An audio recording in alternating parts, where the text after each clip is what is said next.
Welcome back. Thanks again for joining us here on this Wednesday, July 18th. And Joe Green joins us from Owatonna Public Utilities. Hello. And help me with your title again, sir. I'm Director of Water, Gas, and Power Production. Okay. I know you guys have such... Maybe not in that order. I can't well, remember. Depending on the day, maybe. Water, gas, Yes. and power production. But welcome. We're very glad to have you with us. Last time we had a little show and tell, I think, with some electricity and bulb usage and things like that. I remember that, yes. Yeah, that was kind of nice.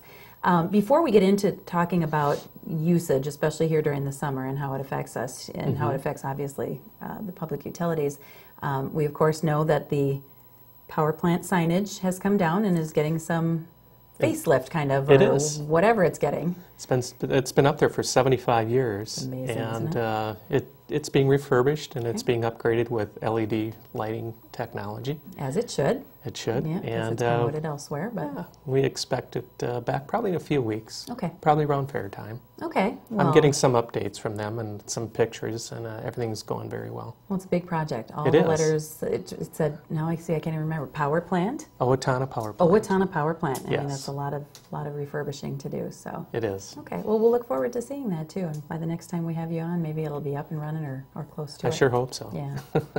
So we want to talk a little bit about what, some of the usage, and not just in the heat of the summer, but, maybe some typical usage that we have. And so when we talk about all the things that our public utilities provide, and different communities are different this way. Sometimes city will provide water. Correct. And then people get their utilities, maybe gas and electric, from the same place, and maybe not. They could be different. But we're kind of lucky here. We've got our electric, gas, water, we bill for sewer.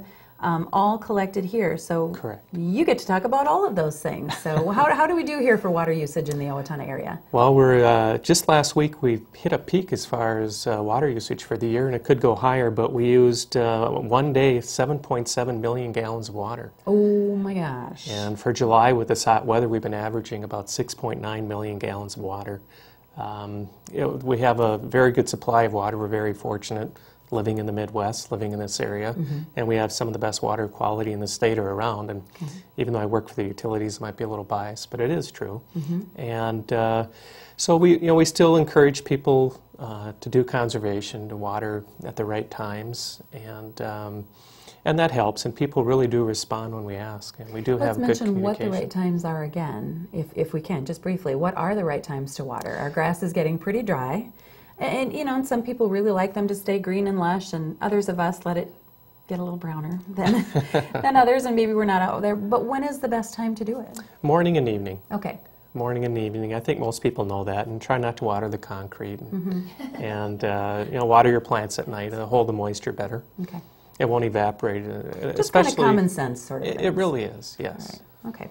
So we're doing okay, but we're using a lot because, of course, people are, we're having to water. Where if we had any rain at all of any significance, we got a little bit, I think, last week, but it didn't amount to much. We wouldn't be having quite that amount of water usage if we had some rain. We could use more, and I should remind people that water, it is our least expensive commodity or utility that we provide, and about 750 gallons of water is going to run a customer about $1. $1. So you compare that to a bottle of water and how much you can use, and we encourage people to drink our water as well. It's very high quality. Oh, absolutely. Okay. We don't treat it very much. No, keep that in mind.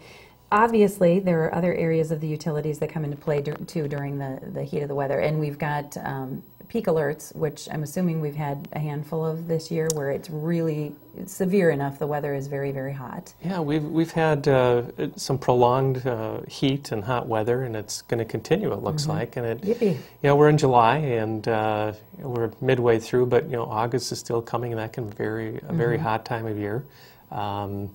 The peak alerts, if people are listening to the radio or if they sign up with our peak alert, they can get messages. And what we encourage people to do is, kind of control your electric usage until after 8 o'clock. During the day, that's what in the utility business, that's our peak time of the day for electricity. And we're a member of SIMPA. They may have to go out and buy power, or in other words, electricity, during the day, and the hotter it gets, the more expensive it gets. So what we like to do is have people, if they can put off that load of laundry or dishwasher until after 8 o'clock, when the power prices go back down and it cools down. It saves the utility money, it saves the customer, it cuts down on their electric usage, and it will save them money as well.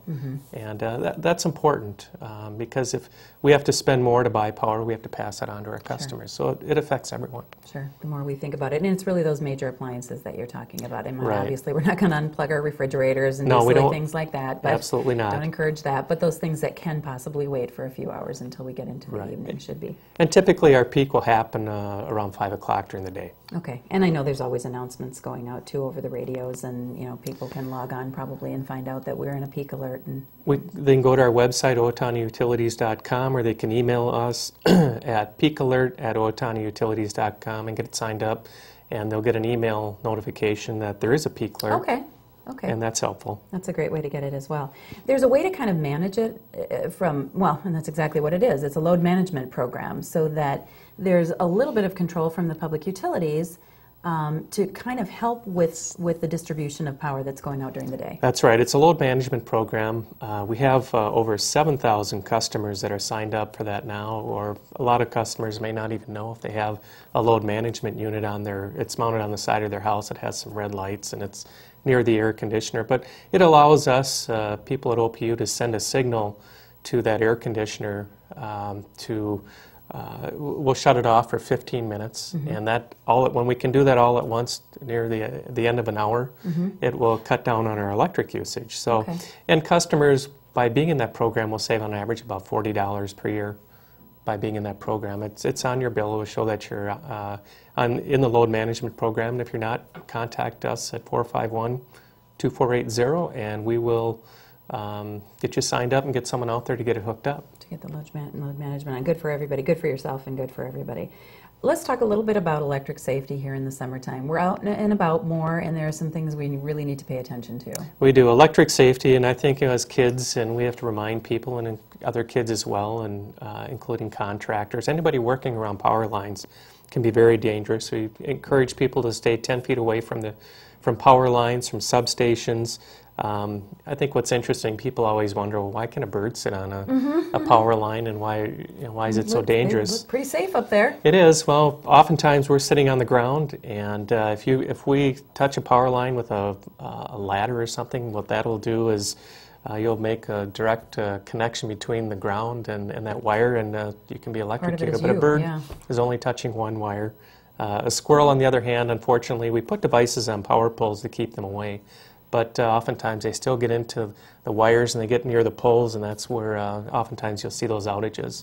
Most of the times they're caused by squirrels or lightning. Okay. Well, bye-bye squirrel then, too, right? He's no longer around, but it causes some trouble in the meantime. And don't forget, too, there are underground power lines, too. So if you are doing any digging, call 811 and do a call before you dig, and we'll be out there within 48 hours. We'll have everything done so you can dig and you know where it's safe to do whatever you need to do. Okay. Just a couple of mentions, too. I know the refrigerator recycling program is in full swing and goes Still going on until September, October, I believe at end of October. If you have that old refrigerator in the garage that you're not using or seldom use, those are generally your highest electric usage. Okay. That was a great program last year. I know a lot of them very were successful. recycling. And you got a nice little rebate. $35 rebate. You can find out more information on our utility website, owatonnautilities.com. Okay, and the best idea, of course, is if you need a second refrigerator, to make sure that it is a more energy efficient one. And Energy Star. We're talking about Energy Star, and we're talking about getting rid of those old ones. We'll see you guys at the fair, I'm sure. Owatonna Public Utilities has been in the same place for as long as I've lived in this town, 30-some years, and I always walk into the Four Seasons, and there they are with water. Yep, and which that'll is be really back. Good during the fair, and usually we get a chance to meet a lot of the staff from office to some of the other workers that are at public utilities are all kind of manning a shift. Yep, we all take our turn, and we have a great spot, and we encourage everyone to stop by. Okay, well, good. We'll be safe, and we'll be conscientious and conserving, that's not even a word, conserving it works. as much as we can, and looking for the power plant sign to go back up again. And thanks so much for joining us, and thanks for your show supportership, Joe. Thanks for having me. Thank you. We'll take a break for our supporters, and we'll be back with the Steele County Humane Society.